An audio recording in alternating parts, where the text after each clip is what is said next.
Welcome to Dancin Moon Songcast.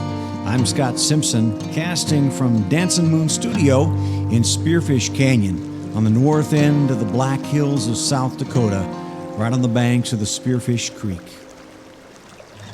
If you'd like to follow along, you can download a free PDF from my lyric book from scottsimpsonmusic.com/lyrics, and of course you can find links to all my music there as well. So let's get casting and find out what song we're going to talk about this time. In this episode, we're going to listen to a song called As We Are Known, which comes from The Long View that came out in 2012. So we'll listen to As We Are Known and then talk a little bit about it on the other side. 1, 2, ready.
The Long View is an album that I've always been particularly proud of the songs, and I'm not sure I could explain why. I do think that I was kind of getting at the core of several different things going on in my thinking, particularly.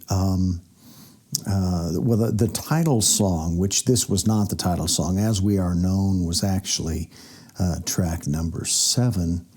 But the title song, The Long View, was sort of a satirical song about, as the title would imply, the tendency today for us to be a bit short-sighted, moving toward the quick answer, moving toward the surface of things, and not very much further than that.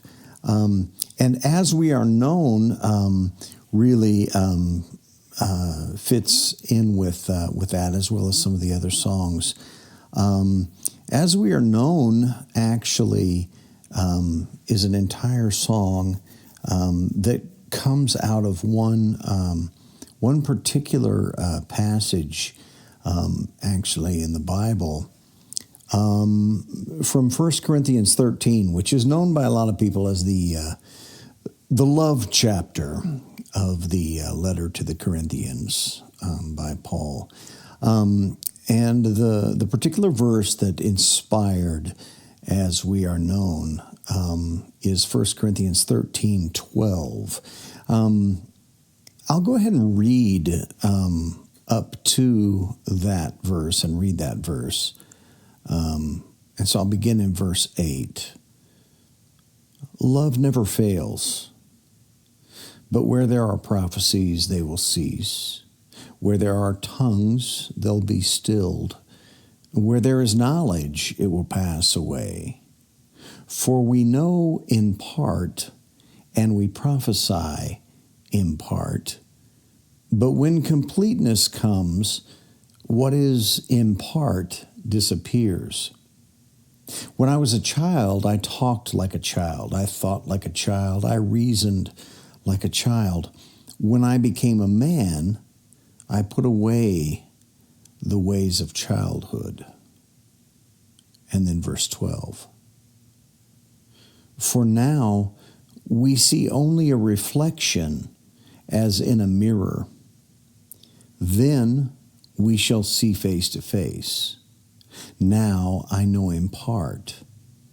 Then I shall know fully, even as I am fully known. So the verse describes a time when I will know things, when things will become clear. I'll know as fully as I am fully known.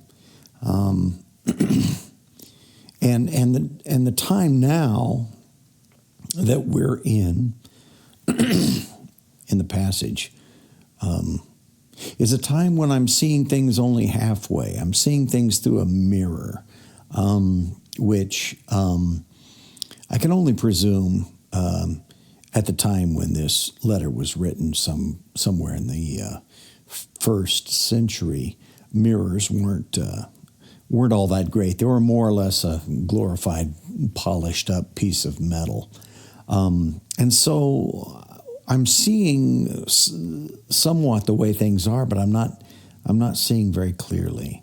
And so this is really about that longing to see things fully, and the knowledge that what I'm seeing or what I'm perceiving right now is not really reality. It's related to reality, but I'm only seeing a part of the picture, which fits in with the fuller theme of that album, The Long View. The long view is knowing that if I react on something from what I'm just looking at right in this moment, my short-sightedness, that I'm acting on, if I act on that, I'm acting on partial knowledge. The long view is saying, I need to wait. I need to see a little bit more before I engage. And so that's a theme that weaves itself in and out of the entire album. But I'd like to talk, there aren't a lot of lyrics in As We Are Known. And so I'll read the lyrics that are there, and they repeat themselves kind of in a mirrored fashion. We begin, and there are multiple voices there. I'll normally I wait until the end to talk about the musical style, but I think the musical style is such a central piece in this song. I need to talk a little bit about it. I think at the time I was listening to and very enthralled with Bon Iver and the use of that male falsetto, which was not something I grew up thinking about. And it's not something it's not a vocal style I was particularly comfortable with. But in thinking about it, I decided I'd go ahead and experiment with it, and it kind of put me in a kind of a vulnerable place. So we've got layers of male falsetto there, and it opens with kind of a layering in of these lyrics: face to face, as we are known, know. Face to face, as we are known, know. Face to face, as we are known, know. Face to face, as we are known, know. Face to face. So there's where we begin, and it's difficult to understand. The way the lyrics are lined out, the way they're arranged, the phrases run together, and so there are multiple ways of taking those lyrics in, and so the song begins with a little bit of potential ambiguity there for the listener. When the main part comes in, and what I did on that is sang the main part of the lyrics in my own normally baritone kind of range with the falsetto in the background. I always see reflections, this mirror right in front of me. I always see reflections. Oh, to be known and to know. So those are all of the lyrics that exist in the song.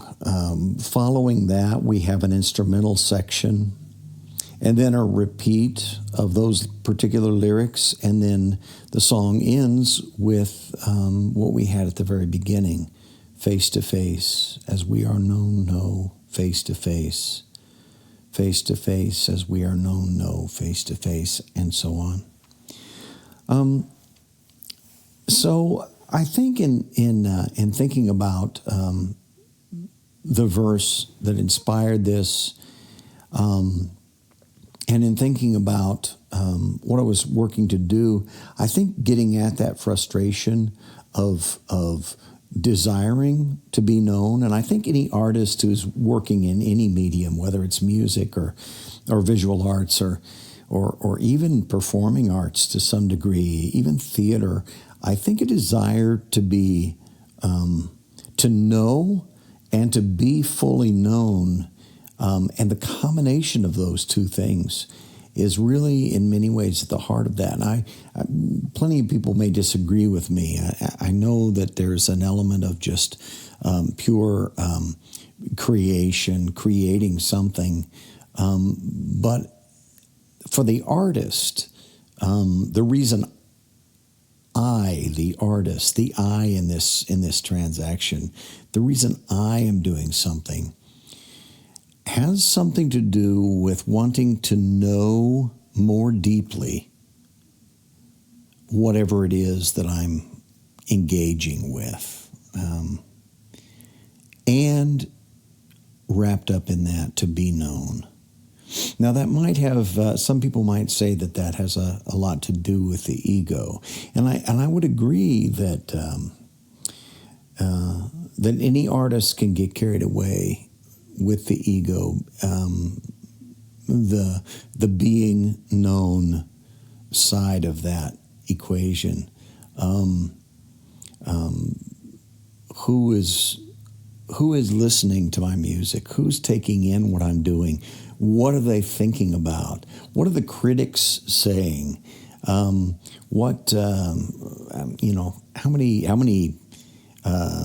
many hits am I getting? How many views on YouTube? What are the numbers saying? And that can become wrapped, and that can really undercut the creative work. It can become the driving force if it moves out of balance. But I think if we're honest with ourselves as artists, whatever sort of artist you are, a part of the equation is being known.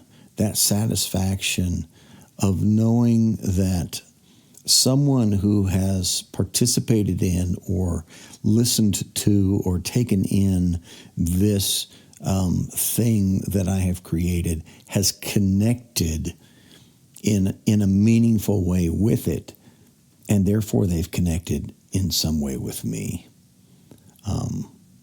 That I'm not fully absent once I let go of this piece of art, once I put the song out there, once I step away from the painting, once I move away from the film, I'm not fully gone. There's a piece of me there, and a part of the transaction in someone engaging with that art is that they are engaging at some level with me, coming to know me in some way. Now, the big piece that's so fulfilling for many artists is the process of creation, is a process of knowing, a process of coming to know whatever it is I'm grappling with in a deeper way.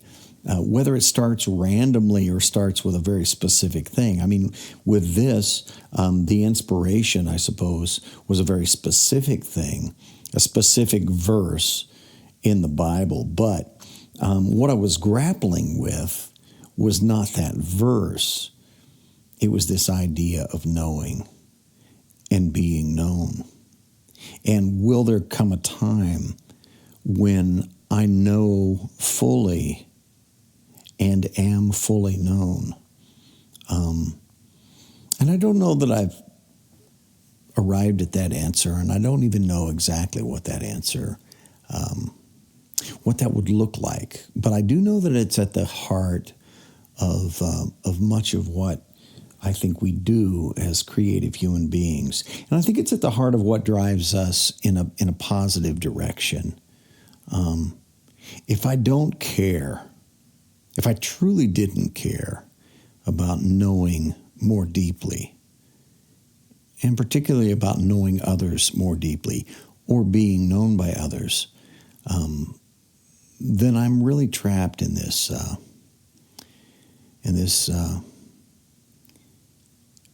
isolated position, in being cut off. The drive for community, the drive for connection, the drive really for love is a drive to know and to be known. And so that's at the core of this song. Musically, one of the reasons I like this album so much is I was really working with a lot of banjo. There's a lot of banjo in there, but it's mixed in with this very distant piano, a good deal of reverb. It has this large open feeling, and then the layered vocals there. And it's unclear as you move into it what genre you're even working with. I place the album in the genre of, I would suppose, alternative rock because of some of the instrumentation and the rest of it. But it could just as easily be singer-songwriter. It could be, in some ways, it could be folk. So the genre is not all that incredibly important. I think being a little bit, having a sound that's pushing against being placed in a particular box is what excited me about this song and the album in general. So there we have it. As We Are Known from 2012's The Long View. My name's Scott Simpson, and you've been listening to Dancin Songcast, which comes out every Friday. You can find all my music and lyrics at scottsimpsonmusic.com, and you can catch another episode every Friday. Thanks for listening. Be well.